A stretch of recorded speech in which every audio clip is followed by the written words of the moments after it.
ओम नमः शिवाय. आज आपण डिंकाचे लाडू करणार आहोत. त्यासाठी 1 किलो गूळ घेतलेला आहे,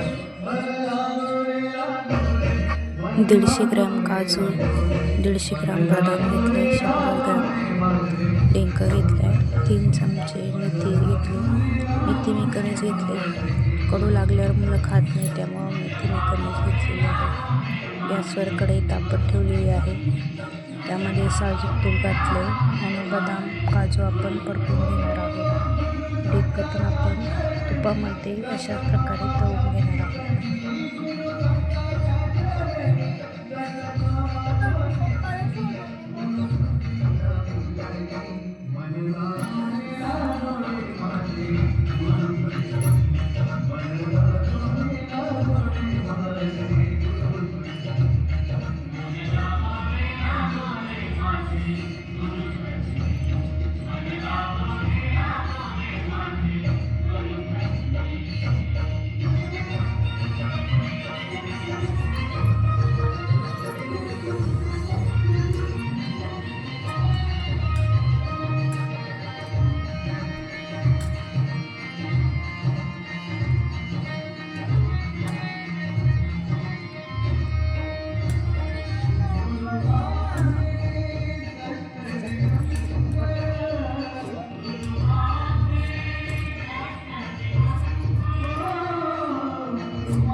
भाजून घेतलेले हे सर्व आपण मिक्सरमधून बारीक करून घेणार आहे. प्रत्येकी वेगवेगळं बारीक करून घेणार आहोत. डिंक, काजू आणि बदाम आपण वेगवेगळे बारीक करून घेणार आहोत.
अशा प्रकारे मोठ्या एक टब घेतला, त्यामध्ये मी सर्व जिन्नस घेतलेले आहे. गूळ कापून घेतला आहे, तो आता आपण यामध्ये टाकून दोन्ही खारीक खोबरे आणि गूळ आपण असं प्रकारे एकत्र करणार आहोत. थोडासा गुळामध्ये खडे राहतात, त्यामुळं मी सर्व पुन्हा मिक्सरला फिरवून घेणार आहोत.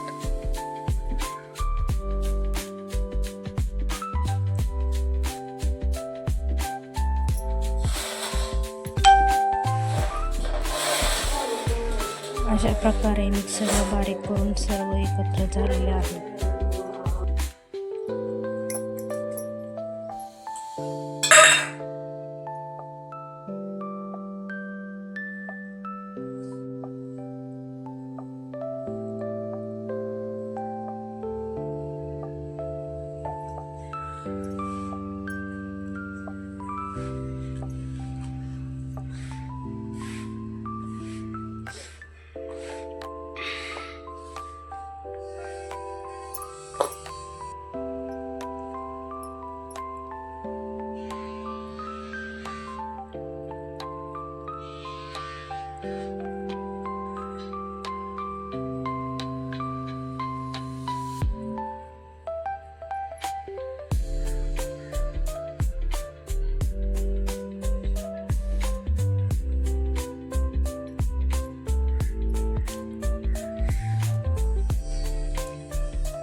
खारीक आणि खोबरं मिळून 3 किलो खारीक खोबऱ्याची पावडर झालेली आहे.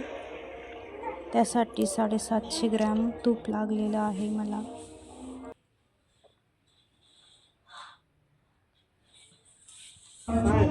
अशा प्रकारे आपले डिंकाचे लाडू तयार झालेले आहे. एकदा नक्की करा. हे मी माझ्या पद्धतीने केले, मला जसे आवडतात त्या पद्धतीने.